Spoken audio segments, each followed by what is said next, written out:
రతనాల సీమ రాయలసీమలో ఇవాళ నిర్వహించనున్న ముఖ్యమైన కార్యక్రమాలు ప్రజాప్రతినిధుల పర్యటనలు జిల్లాకు సంబంధించిన పూర్తి సమాచారం మా రీజనల్ కోఆర్డినేటర్ శ్రీనివాస్ అందిస్తారు. ఎస్, గుడ్ మార్నింగ్ శ్రీనివాస్, చెప్పండి మీ జిల్లా అప్డేట్స్ ఏంటి? గుడ్ మార్నింగ్ సుగుణ. ఇవాళ తిరుమల తిరుపతి దేవస్థానం సంబంధించిన అంశం సుప్రీంకోర్టులో విచారణకు రానుంది.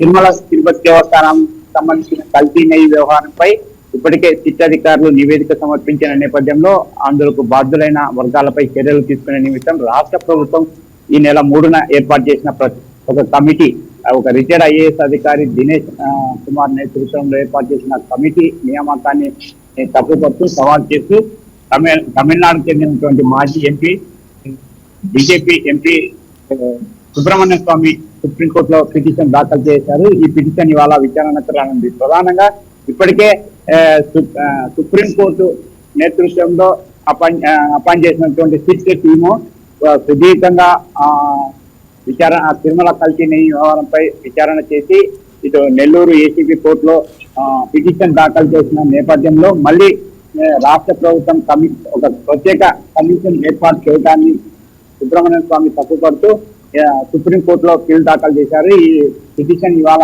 విచారణకు రానుంది. అయితే ఇప్పుడు రాష్ట్ర ప్రభుత్వం మాత్రం ఈ సిట్ అధికారుల అందించిన నివేదిక ప్రకారం బాధ్యులైన అధికారులపై చర్యలతో పాటు అక్కడ పరిస్థితులను చక్కబెట్టే ఉద్దేశంతోనే ఒక కమిషన్ ఏర్పాటు చేసింది. ఈ కమిషన్ ఏర్పాటు చేయడాన్ని సవాల్ చేస్తూ సుబ్రహ్మణ్య స్వామి సుప్రీంకోర్టులోనే పిటిషన్ దాఖలు చేశారు. ఆ పిటిషన్ ఆధారంగా ఇవాళ విచారణకు రానుంది. అదే నేపథ్యంలో తిరుమల తిరుపతి దేవస్థానంలో గత వైసీపీ ప్రభుత్వంలో ఏదైతే కల్తీ నెయ్యి వ్యవహారం నుంచి అక్కడ పూర్తిగా భక్తుల మనోభావాలను దృష్టిలో ఉంచుకొని అక్కడ ఒక 25 కోట్ల రూపాయలతో ఒక ల్యాబ్ ని, అత్యాధునిక సౌకర్యాలతో ఒక ల్యాబ్ ని ఏర్పాటు చేయాలని కూడా కూటమి ప్రభుత్వం నిర్ణయించింది. ఈ మేరకు food safety of India, food safety of authority India అనే సంస్థతో పాటు రాష్ట్ర ప్రభుత్వం 2024 సెప్టెంబర్లోనే ఢిల్లీలో 25 కోట్ల రూపాయలతో ఒప్పందం కుదుర్చుకుంది.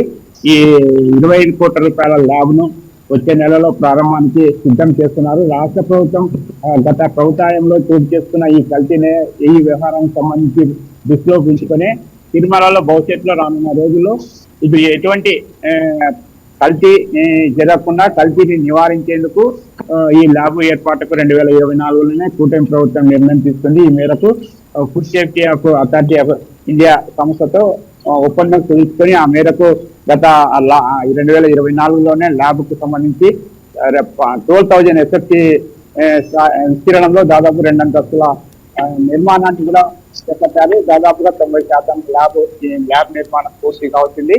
అయితే ఈ ల్యాబ్ లో ఫ్రాన్స్ నుంచి దాదాపుగా అత్యాధునిక మిషనరీ రావాల్సి ఉంది. దాదాపు 3.5 కోట్ల రూపాయలతో ఈ ల్యాబ్ లో నో టంగ్ నో ఈ నోస్ అనే ఈ యంత్రాలు ఫ్రాన్స్ నుంచి దిగుమతి చేసుకోవాల్సి ఉంది. ఈ యంత్రాలు అమర్చితే మాత్రం ల్యాబ్ లో తిరుమలలో కల్తీ నెయ్యికి సంబంధించి పూర్తిగా పరీక్షించే అవకాశం ఉంది. అదేవిధంగా తిరుమలలో ఇటు ఆహార పదార్థాలతో పాటు నెయ్యి, జలప్రసాదం ఈ మూడింటికి సంబంధించిన అన్నత పరీక్షలను నిగ్గు తేల్చేందుకు ఈ ల్యాబ్ ఉపయోగపడుతుంది. ఈ వీడియో మీకు నచ్చినట్లయితే లైక్ చేయండి, షేర్ చేయండి, మా ఛానల్ కి సబ్స్క్రైబ్ చేయండి.